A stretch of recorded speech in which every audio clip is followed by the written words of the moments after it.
Hello guys, welcome to our channel software husband versus digital wife. ఈరోజు అయితే వరంగల్ ఎలా వెళ్ళామో అయితే చూపిస్తున్నాను ఈ వీడియోలో. మేమైతే హైదరాబాద్ నుంచి అయితే వరంగల్ స్టార్ట్ అయ్యాం కదా. ఆ వేలో మేమైతే అక్కడ ఆగాం, సరదాగా బాగున్నది వ్యూ అని. మన భాస్కర్ అయితే డ్రైవింగ్ చేంజ్ అయ్యి మన నరేష్ అయితే స్టార్ట్ చేస్తున్నాడు ఇక్కడ నుంచి. వ్యూ చూడండి, అలా అయితే చాలా బాగున్నది. వెనకాల కొండలు అవి అదే స్టార్టింగ్ కాబట్టి మనకు అలా ఉంది. చూడండి, మనమైతే వచ్చేసాం. మనమైతే ములుగు ఫారెస్ట్లోకి అయితే ఎంటర్ అయిపోయాం. చూడండి ఎంత పచ్చగా గ్రీనరీగా చాలా బాగున్నది. ఎల్లిగోల్దేని చూడండి, వ్యూ అయితే అదిరిపోయింది. మనకి ఇక్కడ దిగి చాలా ఫొటోస్ అయితే తీసుకున్నాం, చాలా బాగున్నది. కానీ ఎక్కువసేపు ఉండడానికి కూడా లేదు, ఫారెస్ట్ ఏరియా కదా, సో యానిమల్స్ వస్తాయి అంటే మేమైతే నేను, సంతోష్, భాస్కర్, మన మణికంఠ అయితే మేము వెళ్ళాము. మేము 5 మెంబర్స్ అయితే వెళ్ళాము. ఇక్కడైతే గోదావరి ఒడ్డున రిసార్ట్స్ కూడా అవైలబిలిటీ ఉన్నది ఇక్కడ. మనమైతే బొగాతా వాటర్ ఫాల్స్కి వచ్చాము. కొంగల వాటర్ ఫాల్స్ అయితే క్లోజ్ అయ్యి ఉన్నది.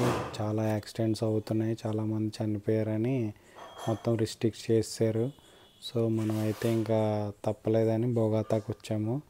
సో బొగాతాకి పర్సన్కి 20 రూపీస్ అయితే ఛార్జ్ చేశారు, వెహికల్కి అయితే 50. సో ఆ రోజు చాలా ఎండగా ఉన్నది. సో మేమైతే అలాగే నడుచుకుంటూ ఒక 500 మీటర్స్ అయితే లోపలికి వెళ్ళాలి. మేమైతే అలాగే నడుచుకుంటూ వెళ్ళాము. కానీ గ్రీనరీ అయి ఉన్నది, కానీ అస్సలు చాలా హ్యూమిడిటీ అయ్యి ఎక్కువ ఉన్నది. సో మాకైతే చెమటలు కారుతానే ఉన్నాయి వెళ్తున్నాం. కానీ కొత్త ప్లేస్ కాబట్టి చూడాలన్న ఉత్సాహంతో అయితే మేము ముందుకైతే సాగాము. చూడండి,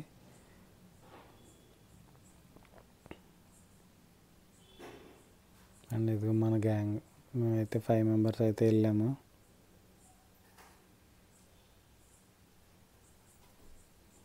అండ్ వచ్చేసాము. ఇదిగో బొగాతా water falls.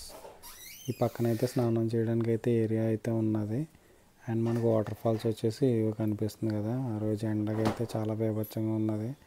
So water falls దగ్గర దిగడానికి లేదు, స్నానం చేయడానికి లేదని చెప్పారు. ఆ వాటర్ అయితే ఈ పక్కన ఒకటి కట్టారు కదా, దాంట్లోకి అయితే వస్తున్నాయి, అక్కడే చేయాలంటున్నారు. సో సెక్యూరిటీ అయితే ఉన్నారు. మేమైతే ఇంకా చాలాసేపు వెయిట్ చేసి ఇంకా అక్కడే ఒక 2 ములుగులు ములిగేసి అయితే మేము వెళ్ళిపోదామని అనుకున్నాం. అక్కడే కొంచెంసేపు చేసాము స్నానం.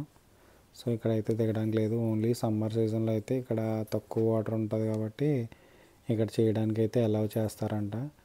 చూడండి వ్యూ అయితే ఎంత బాగున్నదో. ఇంకా బాగా రైనీ సీజన్ అయితే ఇంకా మొత్తం ఫుల్ వాటర్ అయితే ఫ్లో అయితే ఉంటుంది. ఇవి జస్ట్ ఒక 2-3 దారులు అయితే వస్తున్నాయి కదా, అప్పుడైతే చాలా బాగుంటుందంట.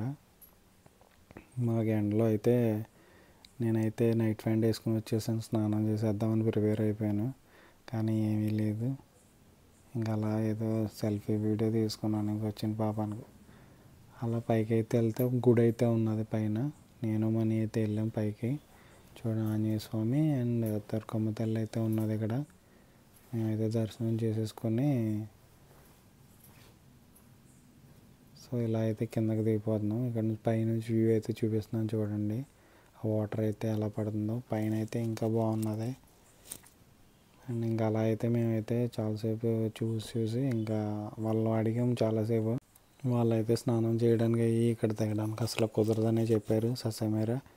సో ఇంకేమీ చేయలేక మేమైతే ఆ పక్కన కట్టారు కదా చిన్న పాండ్, అక్కడే చేసేసి ఇంకా మేమైతే రిటర్న్ బ్యాక్ అయ్యాము. లేట్ అయిపోతుంది కదా అని రిటర్న్ బ్యాక్ అవుతుంటే అక్కడ చాలా గొర్రెలు అవి కనిపించినాయి. చాలా వ్యూ అయితే చాలా బాగున్నది. So please like to share and subscribe.